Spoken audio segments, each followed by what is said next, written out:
E aí pessoal, eu sou Josias Pereira e o assunto de hoje não interessa só aos empreendedores, e sim a toda a população, porque eu vou falar da alta dos preços nesse período de pandemia. Mas antes, se você quer ficar por dentro do mundo do empreendedorismo, inscreva-se agora no canal. E a maioria dos produtos que subiram de preço são commodities, ou depende de algum em sua composição. E se você não sabe o que são as commodities, eu peço que antes você assista o meu vídeo anterior, que eu vou falar sobre elas. Eu vou deixar o link aqui na descrição desse vídeo. Mas o maior vilão desse problema é a alta do dólar. E por que ocorre isso? São vários fatores. Mas o fator principal desse momento foi que o dólar e o real são duas commodities. E como eu falei no vídeo anterior, o valor das commodities é definido através da oferta e demanda. E o que aconteceu nesse período foi que a taxa Selic, que é usada para controlar os juros, e consequentemente a inflação, ela está numa baixa histórica. E isso faz com que os investidores tirem dólar do Brasil. Por outro lado, o governo injetou milhões e milhões de reais na economia, e todo em espécie. Quer dizer, ele imprimiu dinheiro e soltou, através de auxílios e ajuda a estados e municípios. E esses estados e municípios também fizeram sua parte, impedindo o povo de trabalhar, e o resultado foi menos geração de bens e serviços e muitos reais em espécie circulando. Daí o dólar cada vez mais caro. Se fosse em outro período, essa baixa da Selic seria melhor para a economia, pois isso faz com que o povo consuma mais, porque o acesso ao dinheiro fica mais barato e muitas empresas que querem investir em algum projeto aproveitam esse momento para executá-lo. Mas quando há muito dinheiro em circulação e pouca geração de riqueza, o resultado disso é a inflação. Eu falo isso através do mercado financeiro, mas eu fiz uma análise como empreendedor, porque todos nós só colocamos a culpa no câmbio. Mas além de alguns produtos estar em falta por motivos naturais, que nem a escassez de chuva, inclusive esse problema esse ano também foi muito grave, existe outro fator que é o desabastecimento, provocado pelos chamados fica em casa. Porque do campo até a prateleira do supermercado, existe toda uma operação logística que foi muito prejudicada com as paralisações. Não só no Brasil, mas no mundo todo.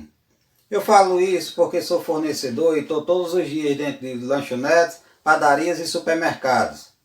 E eu cheguei a entrar dentro de estoque de grandes supermercados, grandes atacadistas, e só vi farinha de trigo e ovos. E isso aconteceu no mundo todo. E com a volta das atividades normais, na maioria dos lugares, todo mundo quer repor os seus estoques. E isso está puxando os preços para cima. Por quê? Por causa da velha história da oferta e demanda. Porque se a indústria A não dá de conta dos pedidos, ela sobe o preço e os clientes pedem da indústria B, que também não dá conta e sobe o preço e passa a bola para a indústria C, e assim sucessivamente. Mas antes de você criticar o produtor, você já parou para pensar se para ele o custo de produção também não subiu? Já que os defensivos, adubos e insumos da cadeia produtiva são cotados no dólar, e que tem ano que eles amargam prejuízo. Outra coisa que devemos observar é que entre a produção e a venda de um produto, existem taxas e tributos, que têm porcentagem nos preços dos produtos, como também a própria margem de lucro do comerciante. Só para deixar claro que o valor que você está pagando a mais não vai só para o produtor. Uma coisa que você deve dizer é que isso só acontece no Brasil, o que não é verdade. Isso acontece no mundo todo. É por isso que existem as bolsas de valores.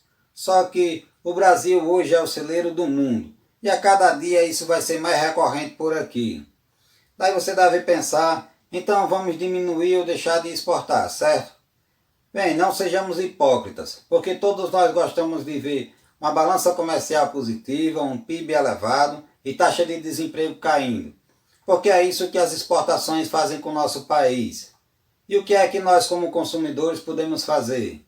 Evite os grandes estoques por enquanto, se der, substitua algum produto, que logo essa fase vai passar. E quando os estoques se normalizarem, tudo vai ter redução de preço. E se você tiver muito estoque, você vai perder dinheiro. Essa história de que vai faltar alimentos é balela. Vou te explicar uma coisa para finalizar. As empresas têm contrato com os supermercados e atacadistas. seja ele verbal ou formal, e elas não vão deixar faltar alimentos. O que eles podem fazer é controlar o consumo com a alta dos preços. Nós estamos tendo safra recorde, e é por isso que eu digo, essa história de que vai faltar alimentos é uma questão política.